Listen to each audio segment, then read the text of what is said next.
दोस्तों, हमारे चंद्रयान 3 को लॉन्च हुए 1 महीने से ज्यादा बीत चुका है और अब ये मिशन अपनी मंजिल के बेहद करीब है।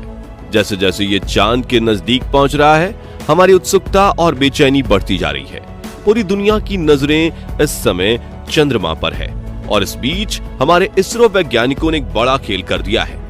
एक ऐसा कारनामा जिसने हमारे इस अंतरिक्ष यान को चांद के बिल्कुल करीब पहुंचा दिया है। इतना ही नहीं, चंद्रयान को अपनी मंजिल साफ साफ दिखाई भी देने लगी है, लेकिन इसके साथ ही वैज्ञानिकों को आने वाले खतरे की भी चिंता है और उसको लेकर वो पूरी तरह सतर्क हैं, क्योंकि यही पड़ाव है जहां हमारा चंद्रयान 2 फेल हो गया था। अब इसरो ने आखिर क्या कारनामा किया है, हमारा चंद्रयान इस समय चांद के कितना नजदीक है और वो कौन सा खतरा है जो हमारे इस मिशन को बर्बाद कर सकता है, ये सब कुछ आज हम आपको बताने वाले हैं, इसलिए वीडियो को अंत तक जरूर देखिएगा। दोस्तों, 15 अगस्त 2023 को हमने अपना 77वां स्वतंत्रता दिवस मनाया था। पूरा देश आजादी के जश्न में डूबा था और लोगों का सेलिब्रेशन खत्म भी नहीं हुआ था कि तभी इसरो ने उन्हें जश्न मनाने का एक और मौका दे दिया। जी हाँ दोस्तों, हमारे चंद्रयान ने अभी अभी अपने मिशन के एक बहुत अहम पड़ाव को पार किया है। अब ये सब कैसे हुआ, चलिए इसके बारे में आपको डिटेल से बताते हैं। असल में 16 अगस्त की सुबह चंद्रयान अपनी चौथी कक्षा में चांद की सतह से करीब 1000 किलोमीटर की ऊंचाई पर उसके चक्कर काट रहा था, लेकिन सुबह में इसका यह ऑर्बिट पूरा हो रहा था और प्लान के मुताबिक इसे आगे बढ़कर चांद से 1000 किलोमीटर की दूरी को कम करके मात्र 100 किलोमीटर की दूरी पर चांद की 5वीं और आखिरी कक्षा में भेजा जाना था। हमारे इसरो के वैज्ञानिक बेंगलुरु स्थित ISRO telemetry tracking and command network ISTRAC में अपने इस पड़ाव के लिए पूरी तरह तैयार थे। हालांकि उनके दिमाग में थोड़ी टेंशन भी थी, क्योंकि ये कोई छोटा मोटा काम नहीं था, लेकिन उन्हें अपनी कैलकुलेशंस पर पूरा भरोसा था। इसी के चलते सुबह के करीब 8:39 पर वैज्ञानिकों ने एक बटन दबाया और चंद्रयान के इंजन को चालू करके उसे चांद की 100x100 किलोमीटर वाली 5वीं कक्षा में धकेल दिया। अब ये कहने में जितना सिंपल है, असल में करना उतना ही ज्यादा कॉम्प्लेक्स, क्योंकि वैज्ञानिकों को लाखों किलोमीटर दूर पृथ्वी पर बैठे बैठे ही अंदाजा लगाना था कि चांद को एग्जैक्टली किस समय, किस दिशा और किस रफ्तार से आगे भेजना है, और ऐसा करने के लिए उन्हें कितनी देर तक और कितनी पावर से इंजन को चालू करना होगा, क्योंकि इस काम में गलती की गुंजाइश बिल्कुल ना के बराबर थी। एक छोटी सी मिसकैलकुलेशन पूरे मिशन को बर्बाद और अब तक की गई सारी मेहनत पर पानी फेर सकती थी, लेकिन हमारे वैज्ञानिकों ने बिना कोई गलती किए इस काम को सफलतापूर्वक अंजाम तक पहुंचा दिया।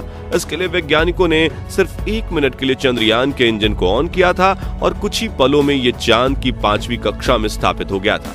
ये पड़ाव इस मिशन के लिए बहुत बड़ी अचीवमेंट थी, क्योंकि ये चांद पर चंद्रयान का आखिरी ऑर्बिट था। यही वजह है कि इस खबर ने लोगों के आजादी के जश्न में 4 चांद लगाने का काम किया।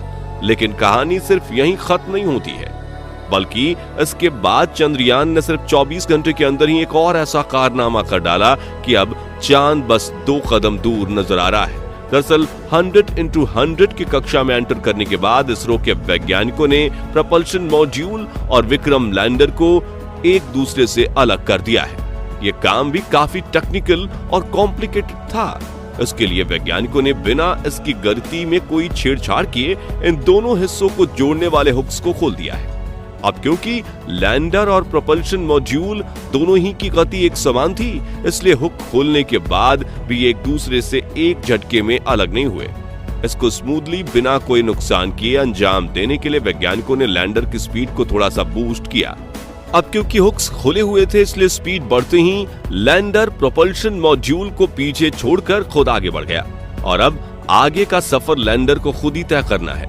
इसके लिए इसरो का प्लान ये है कि 18 और 19 अगस्त को लैंडर की डी-ऑर्बिटिंग स्टार्ट कर दी जाएगी, यानी इसके ऑर्बिट को छोटा करने के साथ चांद की सतह से इसकी दूरी भी कम की जाएगी। इस तरह आने वाले 1-2 दिन में विक्रम लैंडर 100x30 किलोमीटर की कक्षा में पहुंच जाएगा और इसी तरह धीरे धीरे आगे बढ़ते हुए पहले ये अपनी लैंडिंग साइट को डिटेक्ट करेगा और उसके बाद अपने रेट्रो बूस्टर्स की मदद से 23 अगस्त के दिन शाम को करीब 5:47 पर हमारा चंद्रयान चांद की सतह पर उतर जाएगा। लेकिन यह मिशन का सबसे मुश्किल और पेचीदा फेज होने वाला है, क्योंकि आपको याद दिला दें कि आज से 4 साल पहले हमारा चंद्रयान 2 इसी पड़ाव पर आकर क्रैश हो गया था और इसरो के पूर्व चीफ के.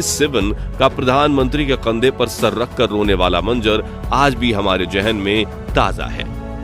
तो अब सवाल ये उठता है कि चंद्रयान 3 का हाल चंद्रयान 2 जैसा ना हो, इसके लिए वैज्ञानिकों ने क्या तैयारियां और क्या बदलाव किए हैं। लेकिन इसका जवाब जानने से पहले चलिए हम आपको बताते हैं कि चंद्रयान 2 आखिर क्रैश क्यों हुआ था। दोस्तों, चंद्रयान 2 भी चंद्रयान 3 की तरह अपने propulsion मॉड्यूल से अलग होकर डीऑर्बिटिंग स्टार्ट करने तक पूरी तरह से सफल रहा था और किसी को भी इसके क्रैश होने की रत्ती भर उम्मीद नहीं थी। लेकिन हुआ ये कि लैंडर के ऑन बोर्ड गाइडेंस सिस्टम ने एल्टीट्यूड का ओवर एस्टिमेशन कर लिया, यानी लैंडर एक्चुअली जिस ऊंचाई पर था सिस्टम को लगा कि वो उससे कहीं ज्यादा ऊपर है। अब इससे हुआ ये कि कंप्यूटर सिस्टम के नीचे जाने की जो गति जितनी जरूरी थी उतना कम नहीं किया गया, क्योंकि उसे लगा लैंडर अभी काफी ऊंचाई पर है। इसके अलावा लूनर सरफेस से सिर्फ 2.1 किलोमीटर की ऊंचाई पर किसी टेक्निकल ग्लिच के चलते इसरो से इसका संपर्क भी टूट गया, यानी वैज्ञानिक इसे बचाने के लिए खुद से भी कोई एक्शन नहीं ले पाए और चंद्रयान 2 तेज स्पीड से नीचे की तरफ जाते हुए क्रैश हो गया। इन्हीं सब कमियों को देखते हुए इस बार वैज्ञानिकों ने चंद्रयान 3 के लैंडिंग सिस्टम में कुछ बड़े और अहम बदलाव किए हैं। सबसे पहले तो इस बार ऑन बोर्ड कंप्यूटर को एआई से जोड़कर पहले से कहीं ज्यादा एडवांस बनाया गया है। साथ ही इसमें सेंसर्स की संख्या भी बढ़ाई गई है ताकि कोई सेंसर अगर फेल भी हो जाए तो भी दूसरे सेंसर्स की मदद से इसे सेफली लैंड कराया जा सके। इसके अलावा इस बार लैंडर में लेजर डॉपलर वेलोसिटी मीटर यानी LDV और लैंडर हॉरिजॉन्टल वेलोसिटी कैमरा यानी कि LHVC ये 2 बेहद अहम एडवांस उपकरण लगाए गए हैं। इसमें LDV का काम चांद की सतह पर लेजर से ये पता लगाना है कि लैंडिंग साइट पर कोई बड़ा गड्ढा या पत्थर तो मौजूद नहीं है।